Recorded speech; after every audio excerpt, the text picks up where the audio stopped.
Olá, salve! O Flamengo atropelou o Vasco e só precisou de um tempo de jogo para liquidar a fatura, jogando uma nuvem de preocupação em cima do torcedor do Vasco, em cima do Vasco da Gama, tão traumatizado por 4 rebaixamentos. Vamos falar sobre isso, mas antes aquele recado, inscreva-se no canal, deixe o seu like, o seu comentário, ative o sininho das notificações e você vai ficar na cara do gol.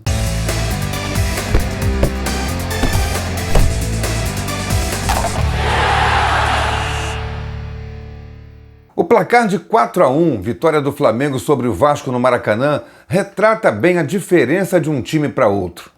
É verdade que o Flamengo jogou um tempo só e o Vasco, no segundo tempo, tentou reagir, mas longe de conseguir alguma coisa que fosse parecido com reação de verdade, daquelas que você busca o resultado adverso da primeira metade do jogo. No primeiro tempo, o Flamengo levou 15 minutos para acordar e quando acordou, ele simplesmente sufocou o Vasco.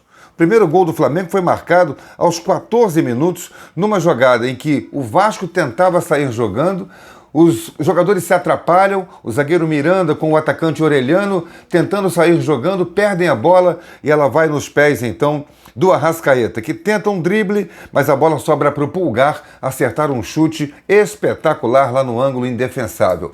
1-0 com 14 minutos e foi o suficiente para o Vasco, que tentava jogar de maneira positiva, de maneira ofensiva, sucumbir para o Flamengo, parece que aceitando aquela insuficiência técnica que é flagrante entre um time e outro.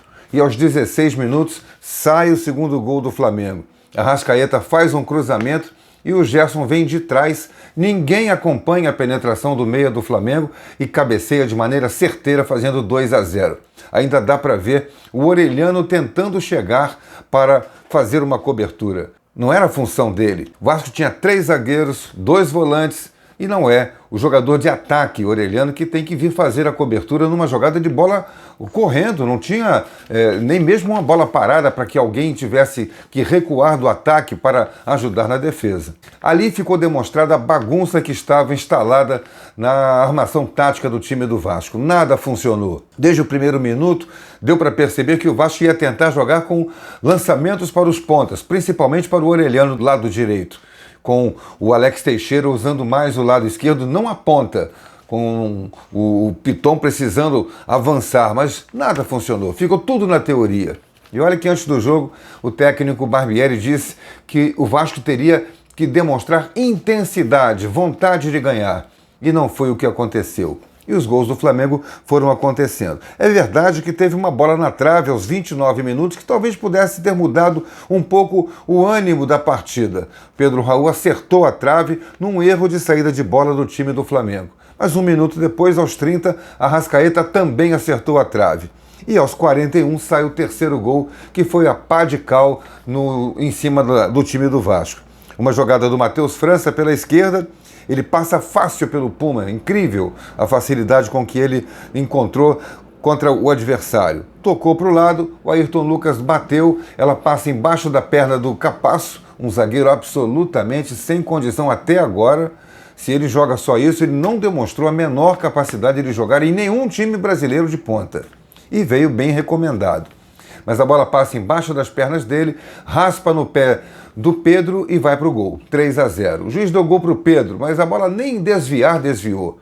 O mérito todo foi do Ayrton Lucas. Estava bom? Não. O Flamengo ainda fez 4-0 aos 46 minutos. O Vasco totalmente derrotado, entregue dentro do campo.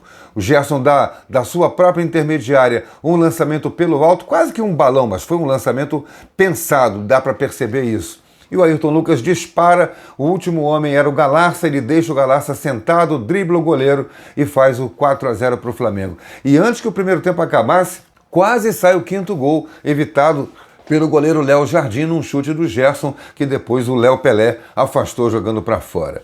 Vieram as mudanças do segundo tempo, o time deu uma melhorada, não que o técnico Barbieri tivesse colocado atacantes no time, até que não botou.